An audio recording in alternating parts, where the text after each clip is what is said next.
just to be able to give. And I had to realize just a few days ago, I was in time with just meditating, and I was realizing, I said, you know what, man, this is the thing about it. Girl, you got too much to give, you know.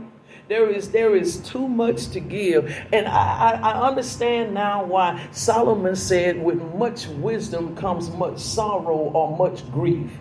And I understand it more and more and more, because the smarter you become in a situation, when you have to sit and look at people that are not smart, are not handling themselves like they're smart, what do you think that does to you?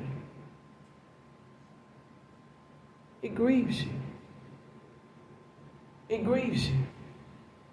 It grieves you. It's literally like having the antidote for something. And the people are infected with it. You got the antidote, and the people are infected by the disease. And you're standing there with the antidote, and they're not even trying to get it. So the one that has the antidote, which has received the healing because they took the antidote, they received the healing, but now they're standing there having to watch people that they love. Or maybe not, it doesn't even have to just be people that you love, just people in general. But having to stand there and watch them running around telling me, I'm tired of hurting. I'm so tired of hurting. I'm sick. I've been coughing I've been coughing 2 weeks now and all that. And you stand there with antidote. But they ain't coming to get it. So Solomon said, in much wisdom comes much grief. I get it. Because it carries a lot of grief. A lot of grief. Because you do not get an opportunity to see very many people desire to be better. They'll say they want better, but when it comes time to make the change or the shift for better, they ain't gonna do it. They ain't gonna do it. They ain't gonna do it because of the requirement that's put on self. So they ain't gonna do it. They ain't gonna do it. How many times have you said this? I sure need to get up and fold up them clothes. But don't get up, fold up the clothes. I sure need to start eating better. I sure need to start going working out. If it ain't nothing but walk around my neighborhood. How many times have you said it, but don't do it? Now, the opportunity was put right there, but we didn't take it. It was put right there. So I said to the Lord this morning, I was sitting in my bathroom, and I was talking to him, and I was like, God, man, I thank you, for some opportunities. Just some opportunities. He said, you know what, Delphine? I give y'all opportunity all the time. I give y'all opportunities. I not only give y'all opportunities, but you have the opportunity to even be an opportunity for somebody else. It's right there. Y'all just don't capitalize on it. You are waiting for something to happen when it's right there, and not only do you have for waiting for it to come to you, but you have the opportunity to even be it. Okay, I'm going to make it plain and show you what I'm talking about. God, I just need you to send me an opportunity, Lord. I'm so tired of living like I'm living. When an opportunity comes, the word of the Lord get taught to you, and you go right on like you ain't heard nothing. Which was an opportunity in order to deposit something on the inside of you that would fuel what it is that you've been claiming, you crying for. right? So then that's your opportunity. But now let me show you how you are an opportunity to somebody else.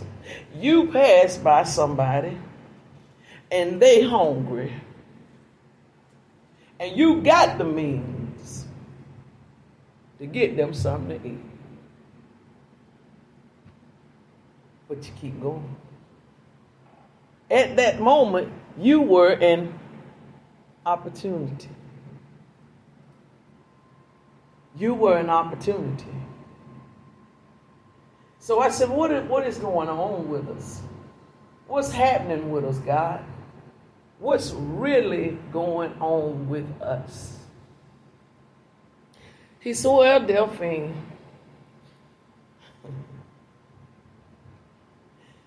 your life is consumed so much by selfishness. It's got to be what you want it to be. Oh, y'all. Come on, Pastor. Uh-oh. So, he said, do you really see things through the lens of your own lens? You really just look to see how much do you see through your own lens. You gonna do this morning, Delphine? I'm gonna do it. I ain't got sense enough not to. How much do you see really through your own lens? Through your own, oh God. Oh boy. How much do you see through your own lens? For real, through your own lens. Do you realize that a vast majority of what you see is not through your own lens, but through somebody else's? The vast majority of what we get, the vast majority of what we do is because we worry about how somebody else gonna look at it. Because we like to be good job. We like to hear that look good. And because we like that, then whenever we do certain things, we do it for the external praise of it. What they're going to say, how they're going to look at this. Very few and very little is done from how we actually feel about it. And if it ever gets in a place where we do what we actually feel about it or how we actually see the thing, then most of the time it's told that that's wrong. Yes.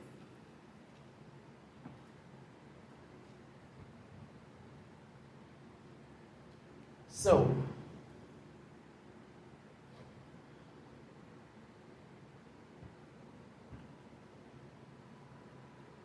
we got to learn how to win in life. We've got to learn how to win in life. Yesterday, I said there is a difference between being saved and being safe. You can be saved, S-A-V-E-D, but not be safe. Now, if I was in a massive place, Coliseum, packed out with folk, and I said that some of the folk would literally have a fit because they will argue the point to say that being saved takes care of everything. They think that that's the reason why they love to hinge upon the once saved, always saved.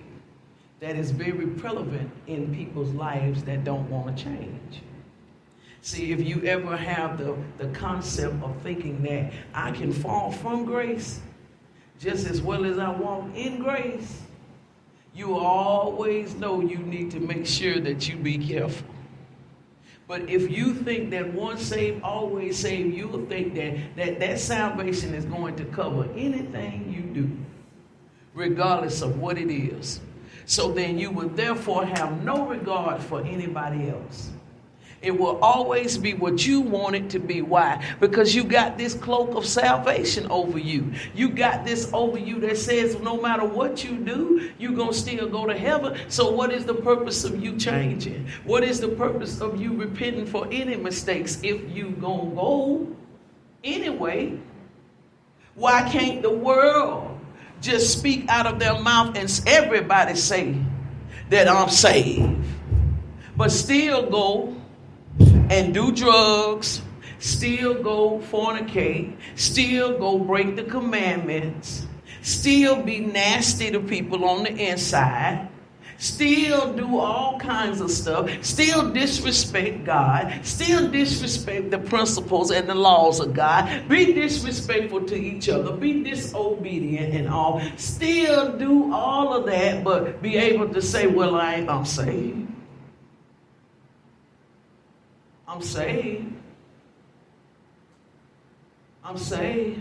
What is the purpose of even trying to encourage folks to change? If once saved, always saved, and that is enough.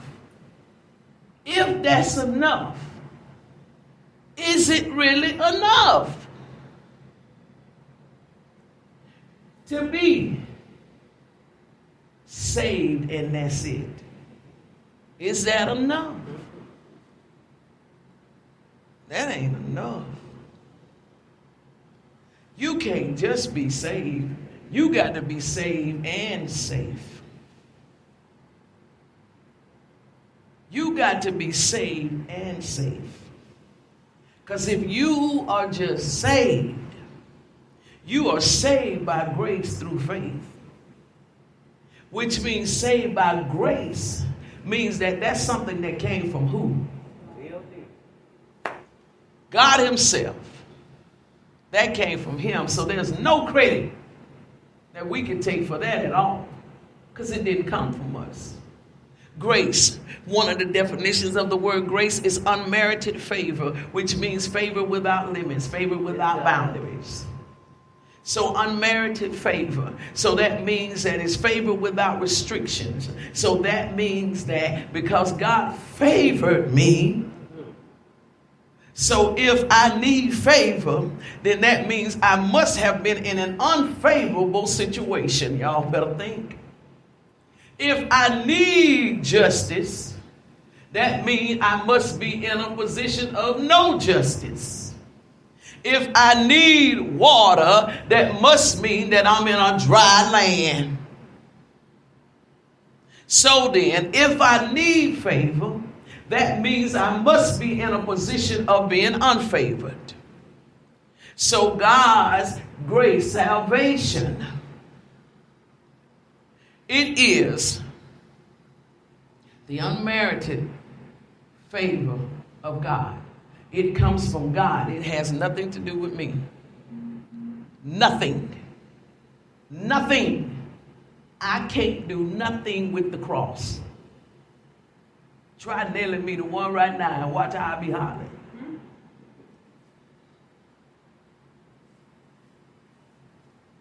Because Jesus was anointed to go to that cross in a supernatural, spiritual way.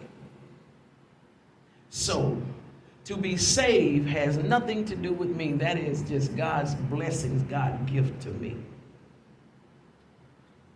But I need to be saved too. Because if I'm not safe,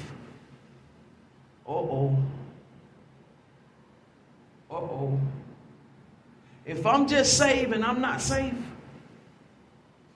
it's going to be some bad trouble in there. Because see, I'll do some stuff because I am not safe. So I have some devilish thoughts in me. I'll be vindictive. I'll do some get back junk at you if I ain't safe. I'll do it. But then want to nestle on the fact that I'm saved. But I know, I got to know within myself that really and truly, to be honest with you, that revengeful stuff, that get back stuff is really not part of being saved, is it? So if I'm saved, but I still got that kind of nature, Now let's make it make sense today.